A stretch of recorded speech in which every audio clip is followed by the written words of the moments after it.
Charles Bingley disappeared from Netherfield Park but has returned in Mr. Bingley's Daring Proposal, written by Lysa Shimkus. Part 1. Prologue. August 26, 1812. Is she not the most beautiful creature you have ever laid eyes upon? Charles Bingley was admiring a caricature which he carried in a locket.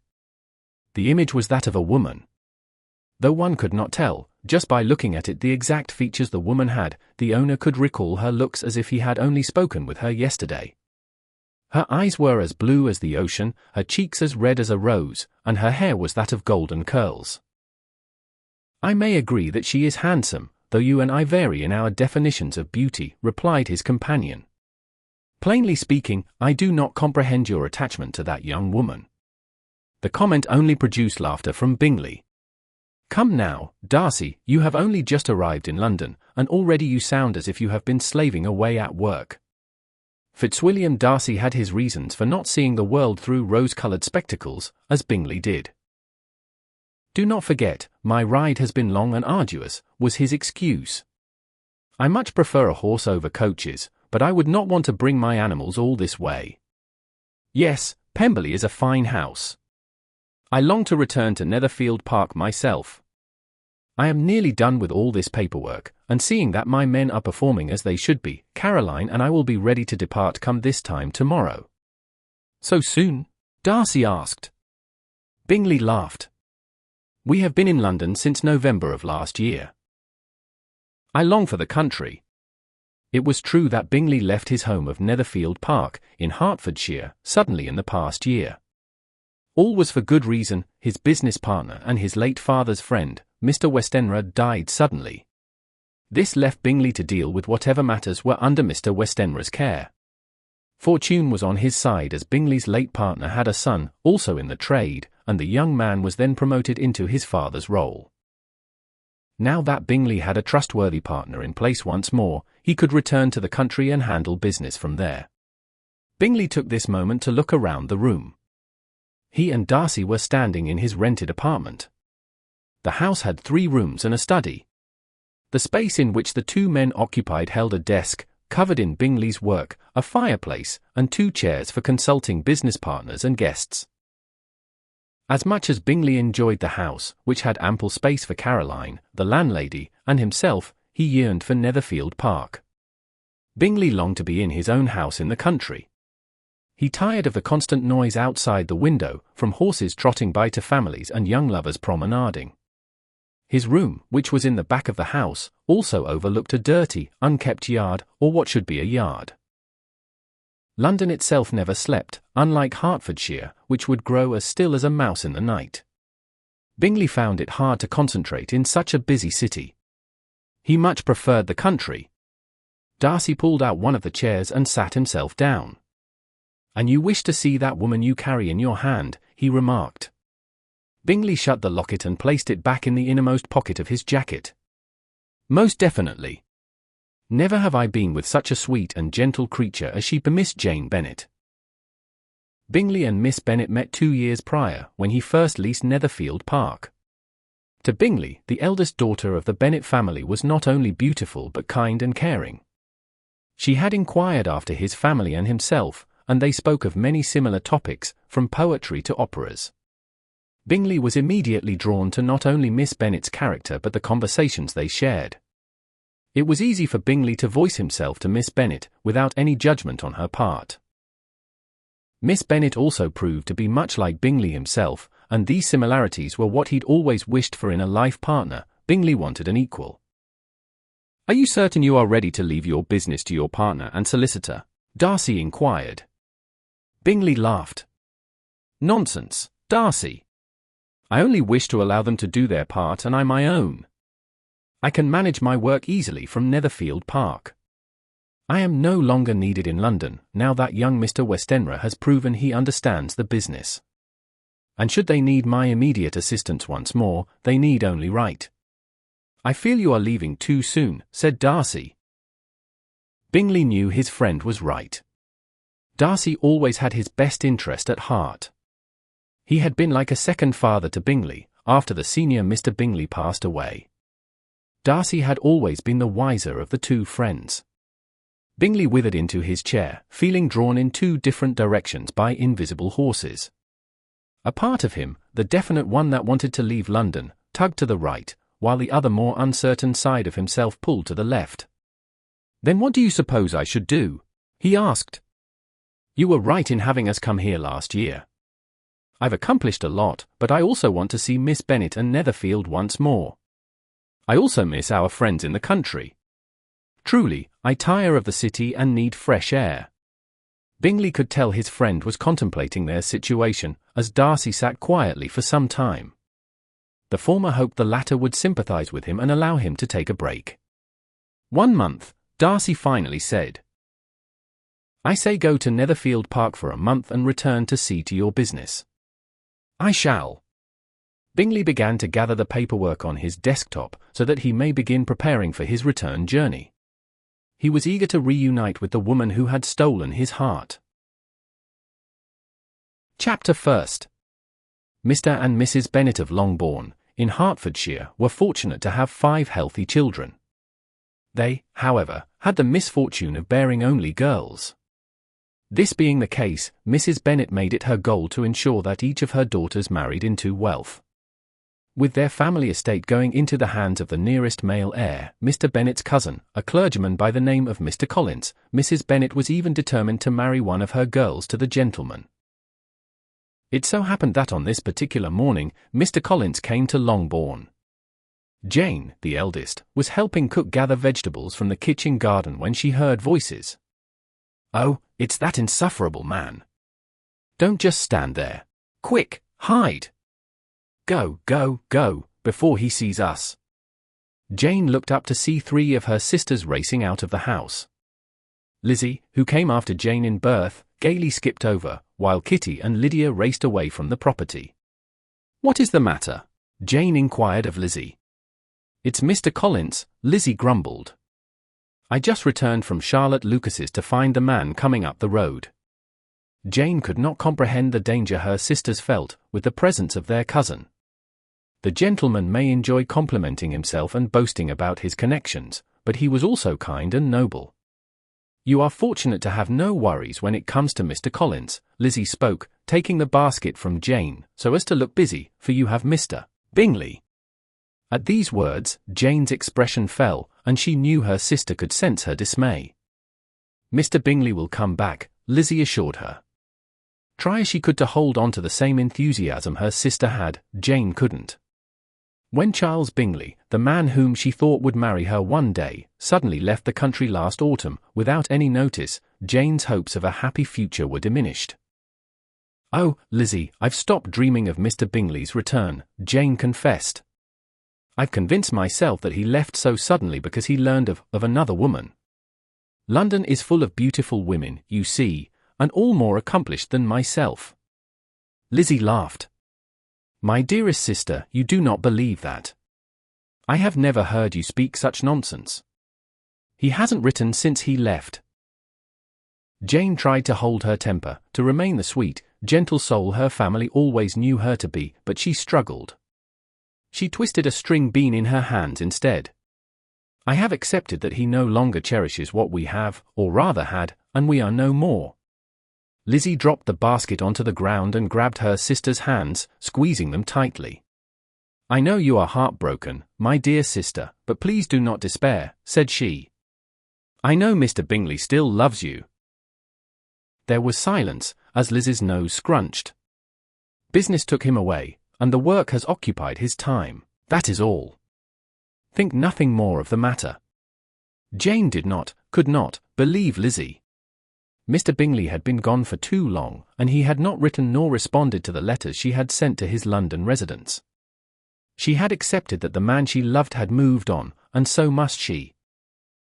It was at that moment that their mamma summoned the sisters into the house, bidding them enter with haste. Jane soon found herself in the family drawing-room, with her mother and sisters, Lizzie and Mary. Mr. Collins was seated across from the 4 women. "It is always such a pleasure to be at Longbourn," the clergyman remarked, "and to be with such fine women." "Mr. Collins, you are too kind," said Mrs. Bennet, smiling all too sweetly. "When Mr. Collins confessed he had not been at Longbourn for some time, and he wished to see how the estate and family were faring. Mrs. Bennet insisted he walk the grounds to admire the changes she made to the gardens. "Mary, you must go along as well," said Mamma. "You sit too long at the piano. You need some air." Mary could not complain, and the three were soon in the outdoors. It was a sunny day, which calmed the cool breeze that clung to the air. "Longbourn is such a wonderful estate," Mr. Collins remarked. "Indeed it is," said Jane. "I know it must be hard for you, cousin, to accept that I may one day be its owner." Jane shook her head. "Not at all, Mr. Collins, for by the time Papa passes, I should hope to be mistress of my own home, if not governess to a brood of children elsewhere." "Ah yes, and I dare say, cousin, that you will make a fine mistress. What man would not cherish your sweet, gentle disposition? Of course, if my memory serves me correctly, you are engaged to a gentleman at present. A Mr. Bingley, is it not? Your words are too kind, Mr. Collins, but I'm afraid I do not know what my current predicament is." At these words, Mr. Collins ceased walking and laughed. "You amuse me, cousin Jane. This is why I enjoy coming to Longbourn, for entertainment and friendly faces. How can you possibly not know your current situation?" When Mr. Collins met Jane's eyes, he saw nothing but sincerity, and his expression turned puzzled. "Oh, why, what is the matter, dear cousin?" Mary, who had been paying little attention to her sister and cousin, bumped into the two still figures before adding, "What Jane means to say is that with Mr. Bingley's long absence, she is uncertain of their relationship." Jane wished Longbourn contained less sisters, for her troubles would not be so easily noticeable and spoken of. Mr. Collins's eyebrows rose, and he immediately stated, "Cousin, you mustn't have doubt nor fear for love," before quickly being interrupted by the subject. "I cannot call it love, for I do not believe he loves me any longer." Jane was unsure as to why she was being so honest with Mr. Collins. Perhaps what Lizzie said was true. Jane need not worry about Mr. Collins making his advances toward her, as he recalled her relationship with Mr. Bingley. Mr. Collins seemed to respect her, and she felt safe to confide in him and in Mary. "Love is mysterious, dear cousin," Mr. Collins continued. "Why, Lady Catherine de Bourgh confided in me that when first she met her late husband, she felt no love for him. But in time, she came to love him. 'Mr. Collins,' she said, 'I knew not when I fell in love with my late husband, but I am fortunate I did.' You see, cousin, love cannot be seen. One just has to believe in it. I, myself, believe I will find love very soon, indeed." Mr. Collins smiled to himself and continued their promenade once more. "Might I add," said Mary, "that should one not be open to love, it may just pass one by." "Very wise words, cousin Mary, for you are right. Love can be fleeting, and one could miss the opportunity."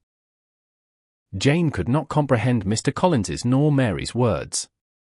She felt both their intelligent minds connected better with one another than with her own. She was soon walking behind the two, as Mr. Collins and Mary spoke of subjects Jane knew little of. When they returned to the house, Lydia and Kitty came rushing forward. "Come, Jane," they cried in unison. "Whatever for? Is Papa ill?" In truth, their Papa always hid in his study, to avoid Mamma, so if he were to ever fall ill no family member would know. "It's Mr. Bingley," said Lydia. "He's just arrived," added Kitty. Chapter 2. "Mr. Bingley, you know not how delighted we are to have your return to the country." Mrs. Bennet beamed at their second guest, as she welcomed him into the family drawing-room. "Why, Jane will be most pleased to see you. But, pray tell, why did you not write to us, of your arrival, sooner? I would have prepared a feast for you." Bingley was asked to sit where he faced Mrs. Bennet and Miss Elizabeth. Bingley's heart was hammering a mile a minute at the sight of Longbourn and its occupants. He was most definitely looking forward to seeing Miss Bennet once again. However, at present, he had to remain calm and amiable toward the two women before him. "I apologize for not first writing. I felt my presence would be most welcomed in comparison to a missive." "Indeed it is," replied Mrs. Bennet, with a broad smile. Bingley then turned his attention to the only other young person in the room and inquired, "Miss Elizabeth, it has been too long. How have you been?" Miss Elizabeth returned a beautiful smile, though not as handsome as that of her older sisters. "I have been very well, Mr. Bingley. How are you and your sisters?" Bingley had 2 sisters. One was married to Mr. Hurst, while the other was still under his supervision. Bingley admitted that he hadn't spoken to Mrs. Hurst in some time, but he was certain this particular sister was in good health, as was his second sister Caroline. In that moment they were interrupted by 5 other beings, the 3 younger Bennet daughters, Mary, Kitty, and Lydia, along with their cousin Mr. Collins, and finally Miss Bennet herself. Bingley immediately rose at the sight of the family members. His heart glowed as the eldest daughter entered the room. Miss Bennet stood at the doorway and kept her gaze down as she said, "I must excuse myself, for I am not feeling well." Before a single soul could speak, Miss Bennet exited the room. "Dear Jane has taken ill," Lydia reported. "Why, she is as pale as a ghost. We thought she was going to throw up," added Kitty. "Thank goodness she didn't," said the first. Bingley's heart quickened at the sister's words. "Can I be of any assistance?" he asked. "I will see to Jane," Miss Elizabeth interjected, leaving the room swiftly. This left Bingley to stand in a room with individuals he knew not how to converse with. Although he has known the family for 2 years, in the times Bingley has been in their company, he spoke mostly with Miss Bennet and Miss Elizabeth. He rather observed the other family members. Of the sisters, he felt Miss Lydia was too young and much too outspoken for a lady, Miss Kitty was sweet but uncertain of her place in the world and therefore followed Miss Lydia's lead, and Miss Mary spoke in riddles that amused yet confused Bingley. As for their cousin, Mr. Collins, Bingley only met the man a couple times in the past. Bingley took this opportunity to reacquaint himself with their cousin, while Mrs. Bennet and her daughters left to assemble tea. "Mr. Bingley, it is so good to make your acquaintance once more," Mr. Collins began. "And yours," Bingley returned. "How is your parish?" He recalled Mr. Collins being the clergyman of Hunsford Parsonage, in Kent. The cousin smiled broadly. "All is well. Why, just the other day, I spied a sparrow having nested itself in a cavity near the rooftop. I am glad Hunsford Parsonage can provide such a welcoming home to both man and animal." Bingley admired wild animals. He felt that all wild beasts and critters should be free to roam the land, for it was they who inhabited the grounds before man built houses and roads on their property. "Pray tell, which other animals do you see around Hunsford Parsonage?" "Why, we have deer and rabbits, most commonly. Once, I even spied a fox. Such delightful creatures. They are all eager to hear the words of the Lord." "That is charming, indeed." When the door opened once more, Bingley hoped to meet the one beauty he had come to see, but it was only Mrs. Bennet and her 3 youngest daughters. Each was carrying a tea kettle, cups, saucers, and a platter of cakes. As much as Bingley was pleased to be treated with such hospitality, he had no appetite. Before he could make an excuse and leave, the Bennet girls began to tell him tales of the past months, during his absence. Bingley could not refuse and remained their captive audience. There was finally a pause when Miss Elizabeth returned to the room. "How is Jane?" the younger daughters inquired. "Jane has not yet recovered, and she has asked for some peace and quiet, so that she may rest," Miss Elizabeth replied. "Rest?" mocked Mrs. Bennet. "At this time? I will see to her myself." "No, please, madam," Bingley interrupted. He did not wish for Miss Bennet's health to be disturbed by her family, if it was rest she requested. "I shall call another day." With that, Bingley hastily left the drawing-room, where Miss Elizabeth saw him to the door. "Miss Elizabeth, it truly is good to see you," said Bingley, taking his riding hat and whip. "Give your sister my condolences. Let her know I shall call again, properly, in the near future." "Of course, Mr. Bingley. You are always welcome at Longbourn." "Thank you." Bingley left, his heart empty but his stomach full of cake and tea. Chapter 3. It was true that Jane had taken ill the day of Mr. Bingley's sudden arrival. Her stomach had turned into knots, and she felt like vomiting. Nothing her mother said, nor what her sisters did, made her feel any better. Papa had to remove the females, save Lizzie, from the room. Jane was allowed to rest for the next 2 days, with her attentive younger sister tending to her needs. "Honestly, Lizzie, I do not know what overcame me," Jane said, as she made her way to a chair by the window. She was feeling better on this day, but she still preferred to be in her dressing gown and robe. "Perhaps you were just shaken by the news of Mr. Bingley's arrival," Lizzie offered. "I am reminded of the first time Papa taught me to ride. It was so many years ago, but I remember having been so nervous. You see, Papa had spoken of my first practice several days prior, and although I was looking forward to riding on my own, I was afraid I would fall and become injured. I made myself so ill from worry that Papa had to wait a fortnight in order for us to try again. And now, I enjoy riding and no longer fear falling." Lizzie laughed. Her sister's story made Jane smile. "Oh, Lizzie, you are always such a caring sister. Perhaps you are right in my situation." The sisters were silent for some time. Jane, having been with Lizzie for most of her life, could tell that her sister wanted to speak some more on the subject but was holding back. "What is it, Lizzie?" she provoked. Lizzie bit her lips before responding. "I know you have accepted that you and Mr. Bingley are no more, however, Mr. Bingley has indeed returned. He has inquired after you.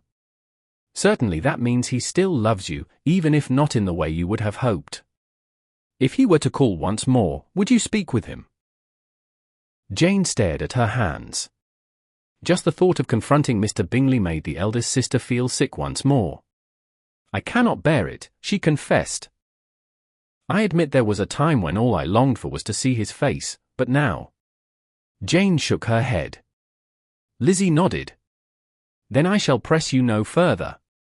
You do what you need to, in order to feel better again, sister." This response did not lessen Jane's worries nor anxieties. "What if Mr. Bingley were to call again?" "Then I will gladly entertain him." Lizzie produced a conniving smile. "I will get our sisters in on the act as well. I shall sing like a crow, Mary shall play the piano very ill, Kitty and Lydia shall tell tales of their officers, and Mr. Bingley will have no choice but to run away from our atrociousness." Her sister's scheme made Jane laugh. "Oh, Lizzie, you are too silly of a sister. What will I ever do without you?" Lizzie knelt by her sister. "Well, should you ever marry whomever the lucky man shall be, promise me that you will take me with you. I shall be aunt to all your children." "Will you not marry as well?" Lizzie scrunched her nose. "Like you, my dearest Jane, I do not believe in love anymore, not that I have ever been in love. I fear matrimonial responsibilities and myself do not make a good match." "You have yet to meet the man who is to change your mind," said Jane softly. "Then, in that case, Jane, when you marry, have my future brother introduce me to a man who cannot change his mind nor my own. Our similar stubbornness will be our commonality until death do us part." At this the sisters laughed, and Jane was grateful that her sister could make light of any dark moment. Mr. Collins, who was to stay at Longbourn through Sunday Mass before calling on the Lucas, wished to walk to Meryton. Lydia and Kitty professed they recently visited the town and did not wish for more exercise. Jane and Lizzie were then summoned, by Mamma, to accompany their cousin on his walk. "The country is such a beautiful place," Mr. Collins remarked. "Hertfordshire, itself, is lovely, and I do enjoy my stay. Although it can never compare to Kent. Why, we have the most vibrant of trees and crops." Mr. Collins continued speaking in this manner, about the weather and the land, even when it was clear that his companions were no longer listening. Instead, the two sisters walked arm in arm and whispered among themselves. "I should like, very much, to purchase a new book with next month's allowances," Lizzie told Jane. "And what book, pray tell, are you speaking of?" "Oh, I'm not entirely certain myself. It's just that I was over at Lucas Lodge the other day, and I saw that their library has grown larger than Papa's." "Are you telling me, dear sister, that you are jealous of the library at Lucas Lodge?" Jane smirked. Do not let the size of one's library get to you, Lizzie.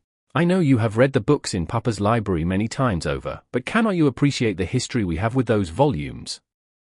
That cannot compare to a big library that sits idle, with no readers. Lizzie forced her face into a fake scowl. Dearest Jane, I feel as if you are speaking of myself. I enjoy finery, when we can afford it, but may forget, at times, to take care of myself. Take, for instance, your illness these past 2 days. I cared for you while neglecting myself. I am afraid I have even forgotten to mend the dress I have been meaning to. The confession made Jane smile. Lizzie, I assure you I am speaking only of Papa's library. As for your dress, give that to me this evening and I shall mend it for you. It is the least I can do to thank you for your care. You are too kind, my Jane. Lizzie squeezed her sister's arm tighter. How are you feeling at present? Much better, indeed, all thanks to your nursing skills. The pleasure is all mine. Mr. Collins was still speaking to himself when they reached Meryton, commenting on the structures of the building, the narrowness of the roads, and how everything could not compare to his own town. The sisters continued to follow behind their cousin when Jane spied a familiar figure in the distance. She felt her heart skip a beat and nearly tripped over her own feet. What is it, Jane? Lizzie inquired, catching her sister before neither could fall to the ground. I just remember that I am in need of more ink. They were just coming upon the bookshop, and Jane quickly stepped inside, followed by an enthusiastic Mr. Collins. Once inside, Jane busied herself behind shelves near the shop window, where she eyed the street below. Lizzie had just been greeted by Mr. Bingley and Mr. Darcy. All three figures seemed to be speaking amiably, although Jane noticed that her sister did not look at Mr. Darcy once. Jane's attention was more on the two gentlemen, however. What were they doing in Meryton? Had she known they'd be gaining their exercise in the town, Jane would have stayed at Longbourn. Ah, scandalous choice, dear cousin. Mr. Collins had approached Jane. Peering down at her hands, Jane blushed. She was holding a copy of Clarissa, or the History of a Young Lady by Samuel Richardson. Yes, as I've heard. I was just curious in its length, for one can never truly tell a good novel by the cover alone. Yet, it is truly ink and parchment I am in need of. Jane made her way to the counter, although her attention was still on the shop window. It was not long before Lizzie joined her. If the younger sister noticed anything peculiar in the eldest, she spoke nothing of it. Pardon my absence. I was intercepted by Mr. Bingley and Mr. Darcy, said Lizzie. They have come to Meryton in search of more fabric for Darcy's sister, Georgiana. I see, said Jane, without meeting her sister's eyes. Lizzie continued. Mr. Bingley inquired after you. I told him you were feeling better but recovering at Longbourn, and that I was here with Mr. Collins and Kitty and Lydia. Jane blushed. Thank you, Lizzie, for your falsehood, although you need not go through the troubles for my sake. There was silence before Lizzie spoke again. I know you are not yet ready to speak to Mr. Bingley, but he deserves. What? Jane pressed. An explanation. Why you have given up on Mr. Bingley. Jane's lips quivered, and she pulled her sister away from the counter. Oh, Lizzie, I am afraid I cannot face him any longer. For the past many months he threw away every piece of memory we made together by not corresponding. And now he is back, possibly because the engagement he had in London did not work out. Lizzie, I am a fool for believing Mr. Bingley was a loyal, faithful man. He abandoned me. Lizzie's eyes watered at her sister's words. The eldest hoped her sister understood, now, why she had to avoid Mr. Bingley and forget about the gentleman. Lizzie patted Jane's arm. I pray you will forgive him, sister, for Mr. Bingley seems most innocent, and he genuinely cares about your well-being. There must be a mistake. Jane smiled. Normally it is I who is the optimist, yet, as of late, it has been you. I only wish to see you happy again, Jane. However, as I've said before, I will not pressure you. Your decisions and actions are yours alone. The sisters obtained the items Jane needed, though Lizzie did not find a book to her liking, and Mr. Collins had to be dragged from an elderly woman whom he was failing to convince should read more Shakespeare. The exercise did, indeed, improve Jane's health.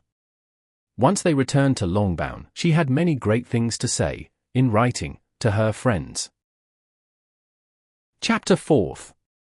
Charles, must you pace around the room like so? You are quite distracting. Bingley's sister Caroline reprimanded him from their table of cards, where she sat with Mr. and Mrs. Hurst. Bingley was unknowingly pacing the room, his mind elsewhere. Only after his sister caught his attention did Bingley come to a halt. "Forgive me," said he. "I was considering a few things." "What could you possibly be thinking of, Charles?" "Miss Bennet, of course. Either my timing to return to Netherfield Park has been poor or Miss Bennet is choosing to avoid me." Bingley could not forget his arrival at Longbourn, where he was left in the company of the younger Bennet daughters, and he was certain he spotted Miss Bennet, 2 days prior, in Meryton. There was silence in the room before Caroline asked, "Whatever would Miss Bennet be avoiding you for? Was not the young lady fond of you?" Bingley thought back to when he first met Miss Jane Bennet. She was sweet, kind and a wonderful conversationalist and listener. He enjoyed her company immensely, as they spoke of many things without boring the other. Never had Bingley felt so connected with a woman before. Henceforth, he would call upon Miss Bennet at Longbourn and even single her out at parties or when they met in town, coincidentally. Bingley felt Miss Bennet was not interested in his money nor connections. The young lady seemed genuinely interested in Bingley as a person. It was as if they had been friends for many years. Surely several months of his absence did not change their relationship. "Yes, you're right. I am overthinking these matters," Bingley concluded. Still on edge, however, Bingley left the party and soon found himself at the stables. He had his horse brought to him and rode out to Longbourn, in hopes that he was not going mad. Its occupants, at present, were only Miss Elizabeth and Miss Mary, who still gladly welcomed him. "How is Miss Bennet?" Bingley inquired.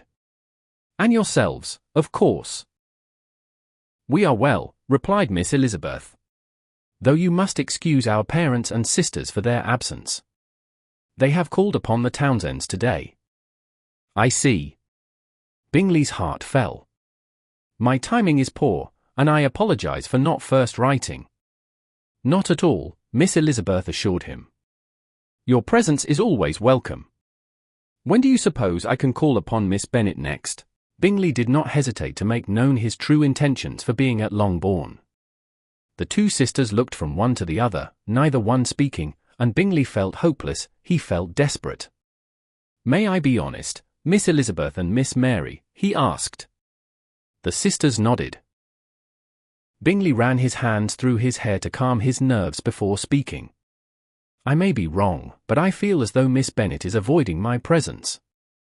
I do not know what I have done wrong, but I long to see her face and hear her voice."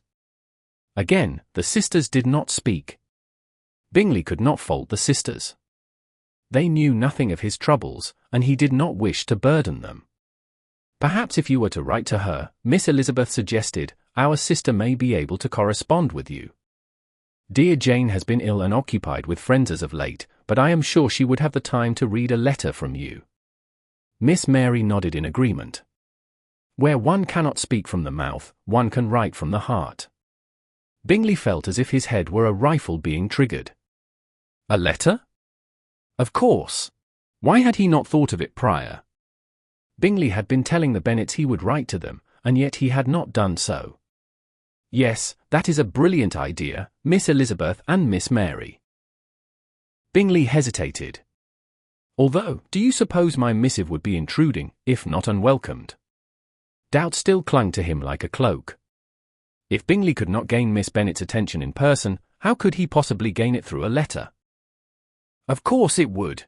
Miss Elizabeth was all too excited with her response, and she recollected herself before continuing, "Speaking from my own personal experiences, I enjoy receiving letters from dear friends and family. I am certain our sister would be overjoyed to receive a correspondence from you." "Yes, and I should add," said Miss Mary, "that a missive from a dear one lets the recipient know they are treasured and valued." Bingley felt reassured by the two sisters' words. He bid them farewell and set off for Netherfield once more, determined to write a letter to Miss Bennet. Inkblot after inkblot dripped upon the desk as Bingley pondered how to begin his missive to Miss Bennet. What could he possibly write that had not already been communicated prior? Bingley remained at his desk long after supper. Even after Caroline walked into the room to inquire if he was ill, Bingley did not move. Little by little, the candles were blown out, and the staff were excused for the night. Bingley scratched his head. How was it that he longed to see Miss Bennet's face, and to speak to her, yet he could not form a single word on parchment? Perhaps he was going mad. Thank you for listening to part 1 of Mr. Bingley's Daring Proposal, written by Lysa Shimkus. Subscribe for more.